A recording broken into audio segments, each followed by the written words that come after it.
gold everywhere. Gold. Love me some gold.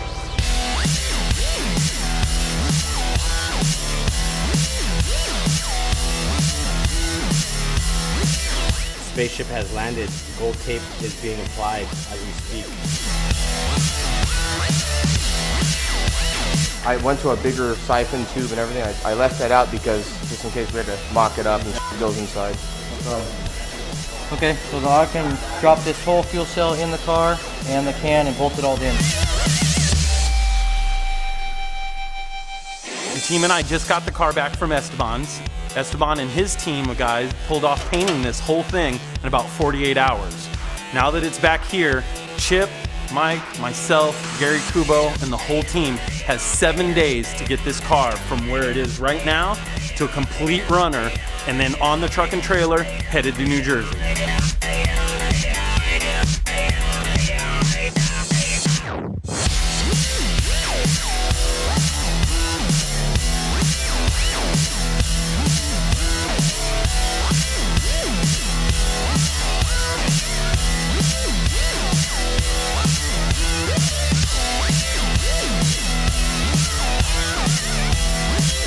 The guys and I are really satisfied with the way the car's coming along. It looks awesome. It's really clean on the interior. We've really stuck to our theme of the car and keeping it authentic like a regular street car would be.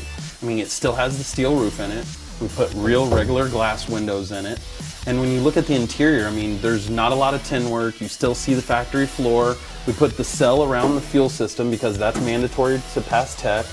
When you look in here, you see the really intricate gear shifter assembly. What we've got going on here is a mechanical shifter that can be air shifted through the steering wheel. So basically what you got is Chris will be able to pull a lever on the steering wheel and shift the car mechanically, but through air. James has written a program through the Motec system that will allow Christian, when he pulls that lever, air from the tank and the reservoir goes to the two solenoids, and one of the two solenoids will fire this rod, which mechanically shifts the car from the steering wheel. Where this will be a real big benefit is when Chris is trying to lay down second gear, he'll be able to have both hands on the wheel and really have a good grip of the car when he's shifting the gear on the steering wheel, because he'll never have to take his hand on and off the wheel to up or down shift the car. Another new system we're running in the Time Attack car this year is the stacked TPMS gauge. This is a tire pressure and tire temperature monitoring system that comes with a brain that will mount right here next to the passenger seat. And then from there, 4 sensors will run throughout the car, 1 to each wheel well basically. And then directly from the dash, Christian will be able to monitor one of the gauges that tells him all the information that he needs to know from each 4 corners of the car. So while he's out on the track, if one of the temperatures gets off or if one of the tires starts to lose pressure, we'll know right away and can pull him in so that we can fix it before something bad happens.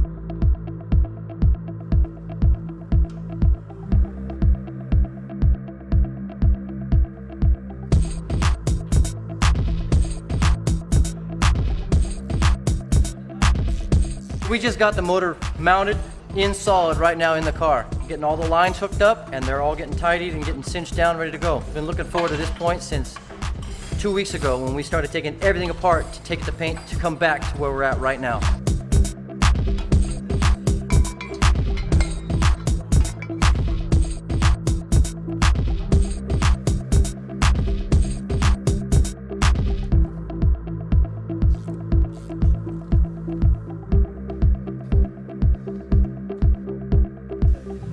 So you got a 45 there, so you just more or less like make when you make the brake bend off a flat to an up, the same thing. Like an S bend. So it'd just be like.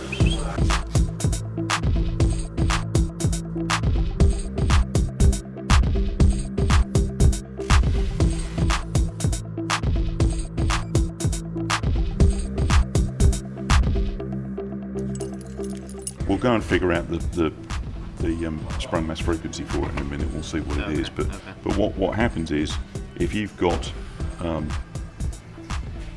here's the car with its central gravity someplace, there's some amount of that on the rear, and you've got a spring holding the car off the ground. Then this has a natural frequency which is easy to calculate. Generally speaking, there are different ways of viewing this. Personally, I like to have a higher sprung natural frequency at the rear of the car than at the front for a lot of reasons. So I would generally choose a spring rate such that the rear will tend to oscillate a bit quicker than the front does. I have a picture text with a custom stack 100-pound boost gauge because, you know, most sissies don't know what it is to go that high. Chris Rado knows. People don't know. They don't know. 100 pounds of boost. Boom.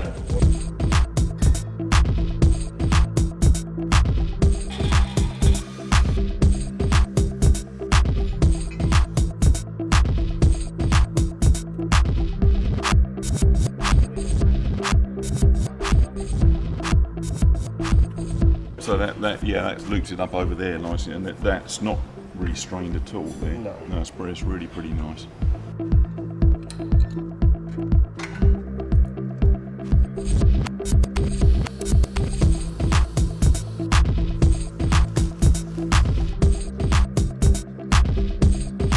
This is where you find out whether it gets right or not, whether like hose is laid properly and whether systems work in the way that you think they're going to do.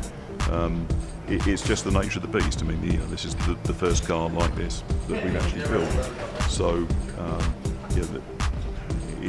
everything is trial and error.